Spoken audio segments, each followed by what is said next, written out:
dengan Madam Aral. Tarot itu sekedar media. Oh, mesti ada ritual, sebenarnya sama sekali nggak. Karena terus terang tarot saya tuh nggak ada yang nggak boleh dipegang. Ini ada Rizka Wijayanti, usianya 24 tahun. Dia nanya untuk jodoh.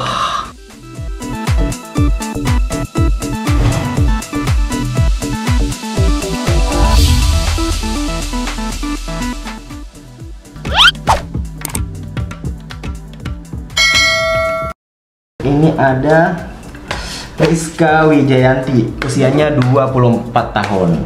Dia nanya untuk jodoh.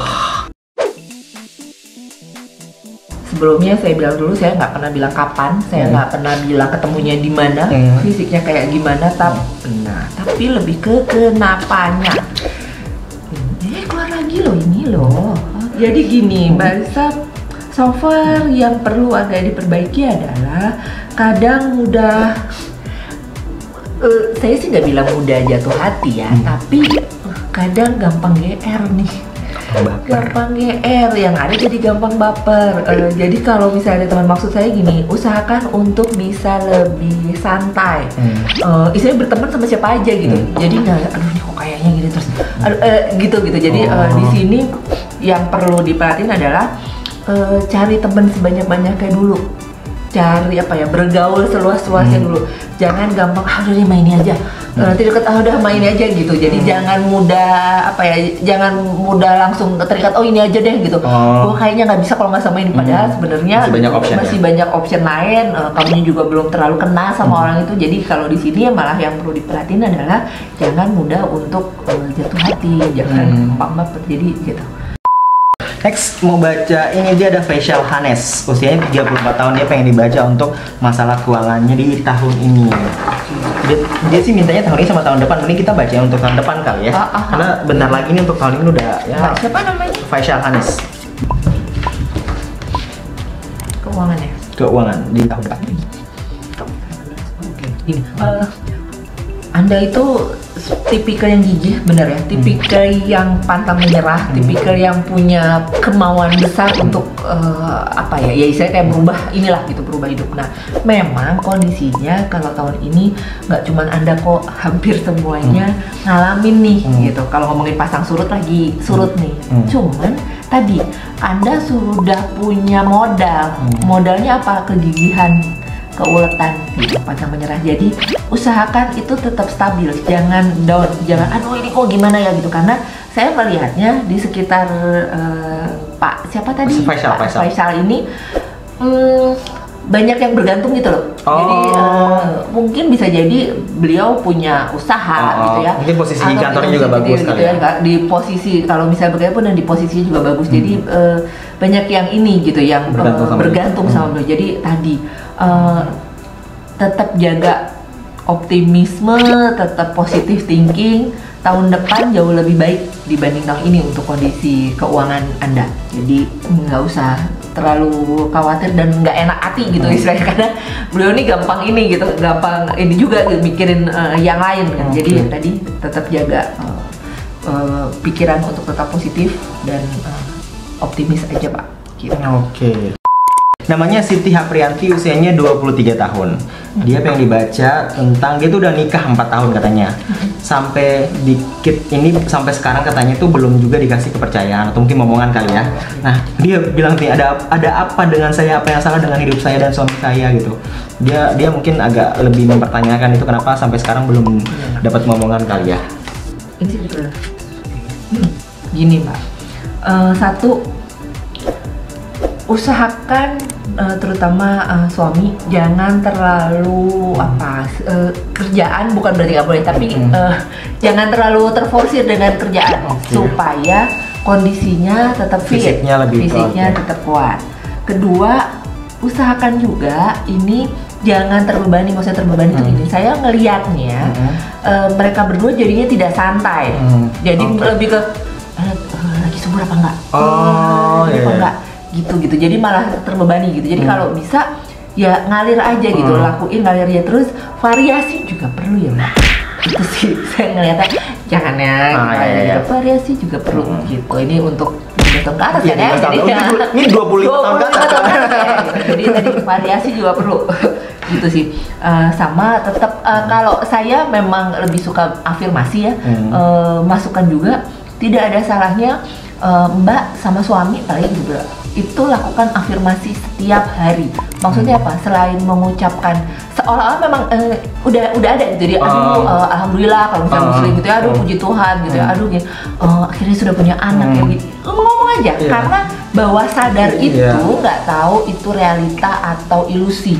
Jadi manfaatin itu gitu. Maksudnya manfaatin di sini adalah maksimalin pikiran bawah sadar kita untuk memikirkan, untuk mengucapkan hal yang emang kita mau. Oke, gitu, jadinya bawain kayak positif. Lama-lama jadi doa. Justru jangan fokusnya ke sesuatu yang menakutkan, sesuatu yang negatif. Aduh belum punya anak, aduh itu yang ditarik sama semesta. Jadi coba afirmasinya positif. Terus kalau perlu pasang tadi foto-foto bayi, pasang di rumah gitu ya. Terus buka-buka apa namanya majalah yang banyak foto bayi. Iya gitu. Jadi seolah-olah memang udah punya gitu itu bukan aduh kayaknya gitu enggak, itu balik lagi itu ya sih buat kayak ini ya afirmasi dan self namanya Herianto, usianya 30 tahun. Dia pengen tahu kemungkinan untuk bisa jadi kewarganegaraan Australia dan pulang untuk buka usaha di Indonesia bisa nggak gitu katanya. Dia bertanya tentang kemungkinannya untuk bisa jadi dia pengen pindah warga negara dari warga negara Indonesia ke Australia atau dia pengen pulang aja buka usaha di Indonesia gitu. Jadi pilihannya itu dia jadi warga Australia atau pulang buka usaha di sini. Cenderungnya kalau untuk jadi warga negara sana saya nggak bilang nggak bisa, tapi memang kemungkinannya masih kecil untuk sekarang. Jadi cenderungnya belum waktunya, jadi kemungkinan masih kecil banget. Kalau buka usaha? Nah, mending untuk buka usaha karena memang dia sudah punya keinginan itu gitu. Tapi di sini yang perlu dimatengin lagi adalah usahanya, karena ini masih ada beberapa, dia masih punya beberapa opsi usahanya itu apa. Nah, saran saya dari beberapa opsi itu coba dikerucutin di mana yang emang andanya sendiri serak. Dia nggak perlu terlalu melibatkan banyak orang, karena saya ngelihatnya si yang tadi yang nanya ini si Mas siapa ya? Mas Herianto ini tipikal yang mandiri, tipikal semua tuh mau diurusin sendiri. Jadi bukan berarti nggak boleh punya karyawan misalnya gitu, anak buah boleh, tapi tadi di sini lebih ke coba ikutin apa yang emang Anda bisa lakukan sendiri dulu gitu, dan nggak perlu cari partner karena Anda memang tadi gitu Anda bisa kok. Jadi bukan cari partner tapi lebih ke cari bawahan tuh iya gitu, karyawan atau staff yang bisa bantuin dia nantinya. Gitu. Oke, nah itu ngomong-ngomong tentang bacain tarot atau mungkin bacain peruntungan lah buat klien-klien ini. Ada suka dukanya nggak sih madam yang sering terjadi gitu? Karena saya sudah memutuskan untuk menjadi fortune teller, untuk jadi reader, jadi saya sih ngeliat sukanya aja ya gitu. Gitu. Kenapa? Karena kalau kita melihat dukanya, yang ada kita jadinya tidak semangat kan gitu. Kalau misalnya duka gini, aduh yang datang ke saya kok yang ada masa iyalah gitu ya, yang lagi seneng kan pasti gitu, nggak nyari reader gitu. Jadi saya lebih ke melihat sukanya. Maksudnya gini, saat mereka datang dengan segala permasalahan, terus datang ke saya dan akhirnya gitu setelah saya bacakan, saya kasih, terus mereka bisa senyum, mereka bisa semangat, itu goalsnya banget ya. Itu pernah yang ini nggak sih sering yang mereka mau nikah gitu-gitu, akhirnya mereka nikah? Malah ada beberapa yang saya tahu perjalanannya gitu, saya tahu perjalanannya dalam artian, aduh ini begini nih gitu. Tapi saya melihatnya, saya balik lagi, saya tidak berani bilang, oh ini emang jodoh gitu tapi lebih ke, ini kenapa ya gitu. Jadi ini kok kansnya sebenarnya besar, tapi kok dia nggak bisa jadi ya udah saya inilah gitu. Ini harus gini nih, ini begini nih, ini tenang aja nih caranya begini gitu. Jadi sampai dari yang tadi ya, mulai up and down-nya pas lagi PDKT, sampai akhirnya ngasih saya undangan gitu, sampai ada yang sudah married, sampai gitu punya anak, itu ada tuh beberapa klien yang begitu gitu, yang udah jadi kayak temen gitu. Tapi ini nggak sih madam, kayak kan ada beberapa tuh kadang-kadang yang mereka tuh kayak ketergantungan gitu loh. Menurut madam gimana tuh, yang kadang-kadang mereka tuh nggak mau ngambil keputusan kalau misalnya kita nggak harus dari kitanya sendiri. Jadi maksudnya gini, kalau saya melihatnya lebih ke kalau ini orang gitu ya, kliennya udah cenderung sudah depending, sudah tertentu, sayanya yang harus bilang, oke, ini kalau begini mendingan gitu, nggak usah dulu gitu.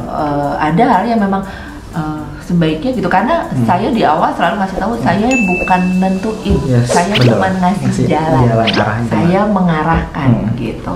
Yang menentukan balik lagi ke mereka sendiri. Nah itu mungkin yang perlu ditekankan ke netizen kali ya. Jadi fortune teller atau mungkin kayak tarot reader itu kayak emang cuma ngasih menunjukin arah, nunjukin jalan nih ke A ke B, terserah kalian tinggal mau milih yang mana. Kita yang ngasih tahu, oke, A tuh begini loh, B begini loh. Bener banget itu penting, harus diingat banget sih, karena kadang-kadang emang kayak gitu ya, yang datang ke kita tuh kayak ngerasa benar-benar harus ngikutin kita banget gitu loh, yang nggak dulu.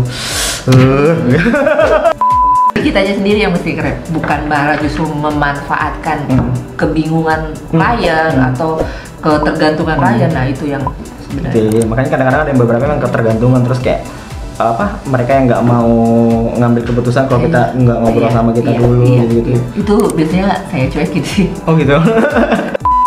Gue juga agak bukan sepemikiran ya, sama kalau nyampeinnya, karena gini, beberapa tuh kayak kadang-kadang kenapa sih Kak nggak mau ngasih tahu kapan ini ketemunya kapan, terus orang baru atau orang lama, terus di mana apa segala macam gitu, karena ya kalau gue pribadi pengen dia lebih enjoy sama prosesnya sih, kayak kalau gue kasih tahu lo bakal ketemunya kapan, pasti dia akan nunggu doang segala macam, dan dia nggak akan kayak ngejalanin prosesnya gitu. Jadi tuh makanya kadang-kadang beberapa udah nggak apa-apa tanya sama yang lain aja, tapi kalau sama gue cuma pengen kayak gini karena gue pengennya lo jadi bisa karena sebenarnya yang lebih urgent, yang lebih penting untuk diketahui adalah kenapanya. Kenapa sih aku kok kayaknya gitu susah banget buat ketemu orang gitu kan, oh begini loh. Nah jadi kenapanya itu sebenarnya lebih penting daripada kapan. Nah itu benar juga tuh. Jadi kayak kalau misalnya nggak kejawab kenapanya, berarti kapannya juga susah juga kali. Iya. Jadi kalau udah tahu kenapanya, karena saya begini, karena begini. Jadi ya itu dulu yang diperbaiki supaya kedepannya lebih mudah. Wow. Nah sama satu lagi nih, pernah ada pengalaman nggak sih kayak kan ya profesi kayak kita kan kadang-kadang untuk di beberapa mungkin ya yang beragama Islam atau mungkin yang beragama yang lain kayaknya kayak dirasa tuh kayak bener-bener menduakan Tuhan apalah segala macam, yang kayak lebih mendahului apa segala macam. Kok Madam pernah ada pengalaman nggak sih yang kayak dapat dikatain atau mungkin dapat omongan atau apa gitu kayak jangan apa gitu? So far selama 10 tahun lebih saya tadi ya menekuni gitu ya secara profesional, nggak ada tuh gitu, nggak ada yang apa ya, mungkin aja sih di belakang atau ini gitu banyak, tapi kalau menurut saya itu tergantung lagi gimana kitanya. Gimana kitanya menyikapi itu, gimana kitanya, kalau kitanya juga belagu dan mentang-mentang ya ketemunya sama orang-orang yang jadinya ngejudge kita gitu. Tapi kalau kitanya sendiri menganggap ini sebagai gift dari Tuhan yang kita harus mempertanggungjawabkan, makanya kita mesti hati-hati, mesti yang bener-bener di istilahnya tadi loh gitu, jangan sampai bikin orang jadi tersugesti. Baik, kita lebih ke ngasih solusi sebaiknya bagaimana gitu. Itu nggak ada yang salah dengan itu gitu. Jadi maksudnya balik lagi tergantung readernya gimana kita bertanggung jawab dengan tuh, inget tuh, jadi tergantung readernya juga sih sebenarnya ya. Jadi benar-benar ya benar juga sih, emang gue juga merasakan hal yang sama sih ya. Jadi obrolan hari ini bermanfaat banget, berfaedah ya. Back to Madam lagi nih. Kita tadi udah sempat ngebahas dari Madam udah dari kapan, terus udah ngeceritain tentang pengalamannya ikutan kompetisi, terus tadi intinya Madam ini kayak belajarnya semua tuh otodidak ya. Jadi selain yang tadi kayak signature reading, terus kayak baca apa tadi? Palmistry sama tarot, apalagi sih yang Madam biasa metode yang dilakukan? T-reading lagi. T-reading gitu dengan terus nggak usah ditanya, otodidak, pasti udah otodidak. Itu nggak usah ditanya, otodidak. Nah kan sekarang tuh banyak banget ya Madam ya, kayak mungkin Madam juga udah sering lihat banyak banget tarot reader berdatangan ya kan ya. Mungkin ada ini nggak sih kayak gue nggak mau bilang Madam ini sebagai seorang senior ya, karena gue juga tahu Madam orangnya humble banget dan nggak mau dibilang senior, cuman ada ini nggak sih kayak baru mau protes dulu gue tau, karena gue makanya Madam tuh nggak pernah mau terlalu dianggap gimana banget orangnya, makanya gue seneng sama Madam. Jadi ada ini nggak sih mungkin pesan-pesan sesama profesi mungkin yang balik lagi yang baru bergelut, sebaiknya punya ciri khas. Kedua, jadi diri sendiri. Oke. Jangan ngikut-ngikut. Ngikut-ngikut siapa? Sorry, ada juga yang misalnya ngikut-ngikut gaya saya. Saya sih nggak masalah. Balik lagi, saya tidak masalah. Saya nggak pernah terus yang dia emang itu urusan sendiri. Tapi maksudnya gini, akan lebih baik kalau jadi diri sendiri. Benar. Gue caranya begini loh, karena nggak ada cara yang benar atau nggak. Jadi caranya begini, ya udah gitu, jadi diri sendiri aja gitu. Jadi cuma 2 itu. Terus yang ketiga, ya balik lagi, di atas langit ada langit. Jadi jangan pernah apa ya terlalu sok tahu, terlalu sombong gitu ya. Perlu apa ya istilahnya tadi. Terus ini jangan berhenti untuk belajar. Oke, kira-kira yang beruntung terakhir untuk dibacain sama Madam kali ini siapa kira-kira? Kita Ervina Juliana, usianya 44 tahun.